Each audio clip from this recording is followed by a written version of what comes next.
Are you just trying to scare me? Or... Okay, well, I'm terrified, okay? You won. Now, will you just please step aside and let me go? Stop. Stop it. Trust me when I say this isn't the creepiest aspect of Mark Duplass's Creep.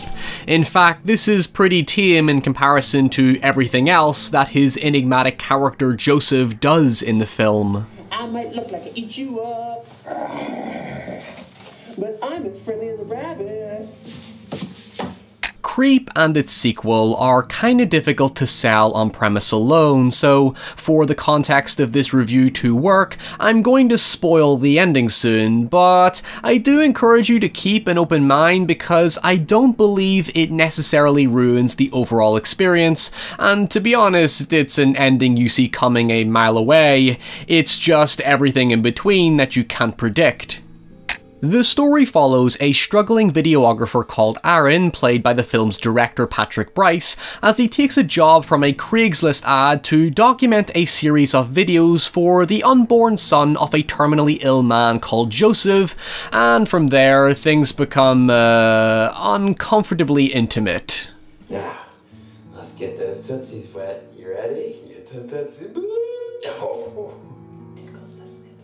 That's probably the best description for the film. It's easy to say it's creepy, but really what the film tries to capture is this authentic exploration of personal boundaries and the oddities of human behaviour, where Joseph preys on Aaron's sympathy and goodwill before becoming increasingly hostile.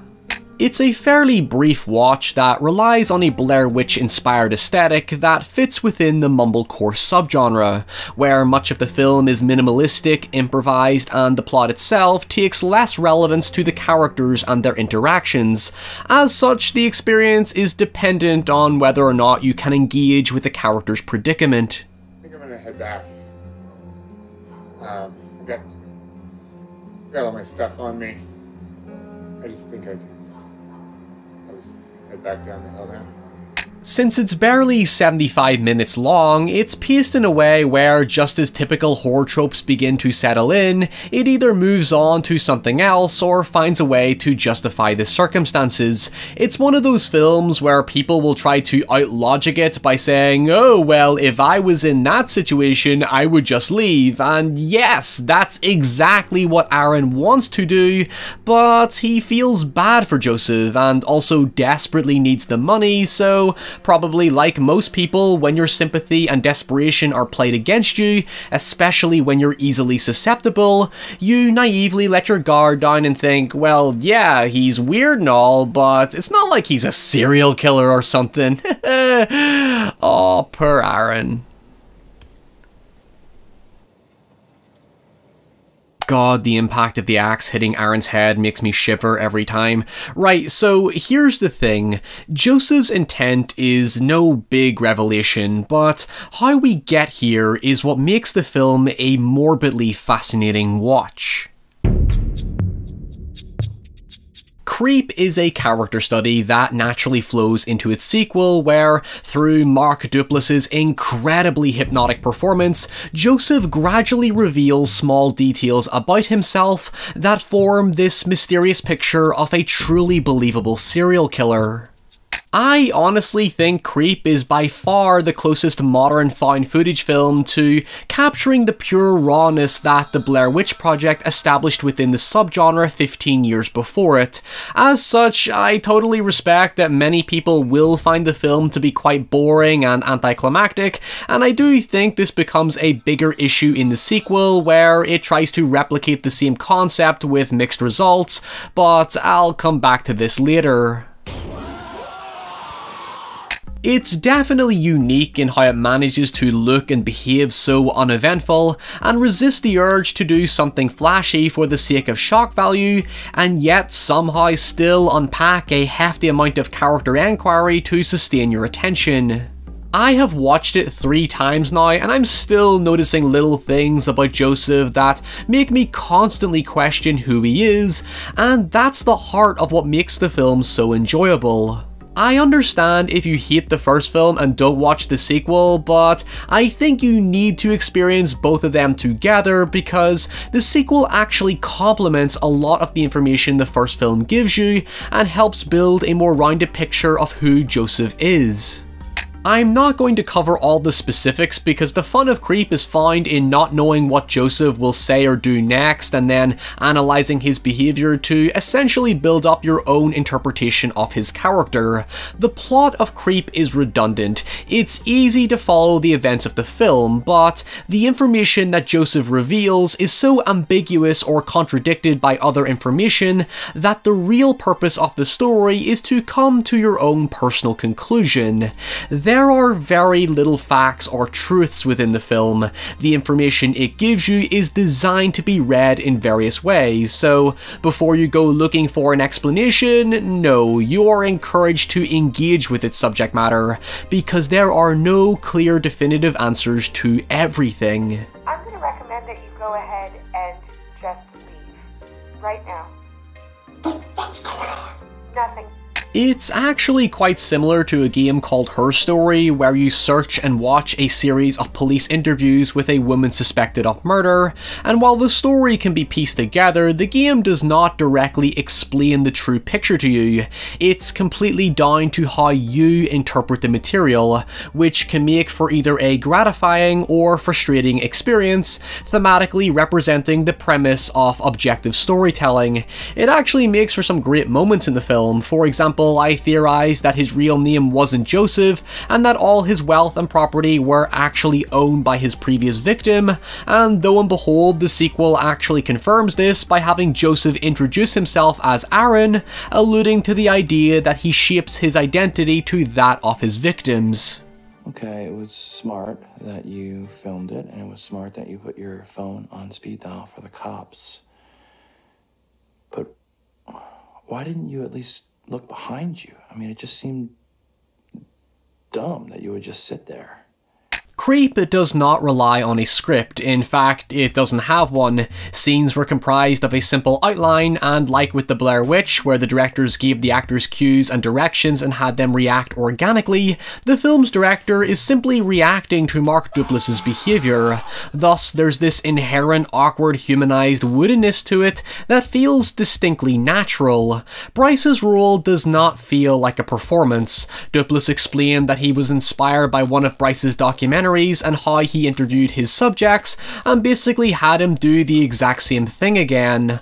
Although it more or less becomes a one-man show where Duplass completely lets go of his insecurities and ego and adamantly embraces the character's meditative view of life. I mean, it's borderline performance art in a way. For Duplass, the film was basically a philosophical journey to explore his own ego, where Joseph becomes this dramatic manifestation of his narcissism and controlling nature. I do think this becomes evident when the film stumbles in the final act by shifting the perspective to Aaron being stalked by Joseph and having everything devolve into eerie cliches. But understandably, that exists to build up to the inevitable, which ends on a very nuanced perspective shift. So, something that influences your understanding of the story is that the ending more or less reveals that the film you just watched was entirely orchestrated by Joseph, in that you only see what he wants you to see, or in another way, it's designed to make him appear as the hero of his own story, where by killing Aaron, he's overcome his challenge and succeeded. The sequel then expands more on this idea by having Joseph act as if he's some sort of godly transcendent figure, where his victims become part of him as he takes on certain characteristics like Aaron's name and so on. This time you are going in aware of who Joseph really is. Well, kinda. Except one of the more interesting elements is that you start to see his character unravel when things don't go his way. December 1960. It's like a bad joke. One more. Try it one more time. One more time. I want you to do it. I want you to do it. Hey!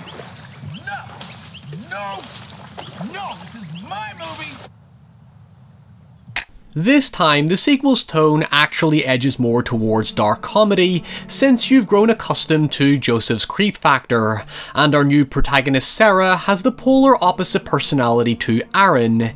In the first film, Aaron's character is perceived as weak, and thus Joseph manipulates him continually by making Aaron feel sorry for him and preying on his insecurities. Hell, Joseph even straight up admits that he stalked Aaron long before they met, and Aaron's reaction is to awkwardly accept it because he doesn't want to cause a scene. Sarah, on the other hand, challenges Joseph constantly and is completely unfazed by anything that he does, even when he just casually reveals that he's a serial killer and shows her the footage of him killing Aaron.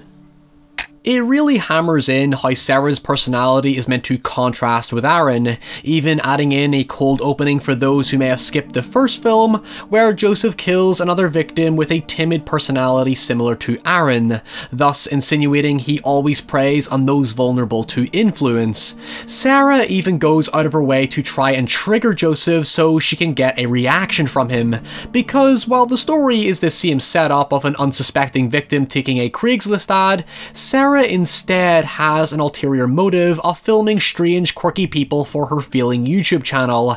And just for the record, seeing her frustrated at her view count and struggling to understand what makes her videos click and so on is painfully relatable, so props to Bryce and Duplass for maintaining such a grim authenticity. Anyway, while I do feel the sequel struggles to capture the same magic, I do appreciate its attempts to be more transparent by revealing that Joseph has no intention of killing Sarah and simply wants her to film a documentary about his untalked about serial killings. The film dwells more on why Joseph kills. To him, it's just art, and after years of doing it, he finds himself going through an existential crisis and has become jaded, unfulfilled, and feels like he's past his prime. But where I think it begins to falter is in the exact same place as the first film. You see, there's this really interesting power dynamic introduced where Joseph begins to lose control. It culminates in this implication that Sarah is manipulating Joseph and he's unraveling, until he reveals that to end his documentary he wants her to kill him, but after she refuses, it seems to suggest he changes his plan to having them commit a Romeo and Juliet style suicide to be together forever. He stabs himself and eventually her, but she somehow survives and escapes, and sometime later he's stalking her in New York. So the two issues I have with it are that firstly, it becomes too much of a by the numbers plot and loses its mumblecore ethos, and secondly, what character development it tries to establish gets a little bit muddled in having too many ideas that don't have the same simple digestible concepts as before. What I mean is, Creep 2 does not really know how to end, and resorts to a quick tired outcome that doesn't feel satisfying. Granted, there is a third film scheduled for release, so there's a natural sense of incompleteness that can easily be rectified. Nonetheless, Creep may not be the most exciting or spectacular horror flick out there, but it definitely taps into something real with its Craigslist serial killer, and dwelling on the oddities of human nature through genuine personable interactions. I actually think it being on Netflix is a bit of a paradox because, despite being fictional, it captures a lot of the same real-life absurdities as Netflix's documentaries. It's bizarre but believable, and becomes this light quasi-metafiction that's inadvertently satirical of them. So while you're all sitting there watching Tiger King for the 100th time in isolation, why not take a peek into the creepy side of humanity, where it strips away all the spoon-fed sensationalist schlock we've become accustomed to, and places us face to face with the people we wish to never meet.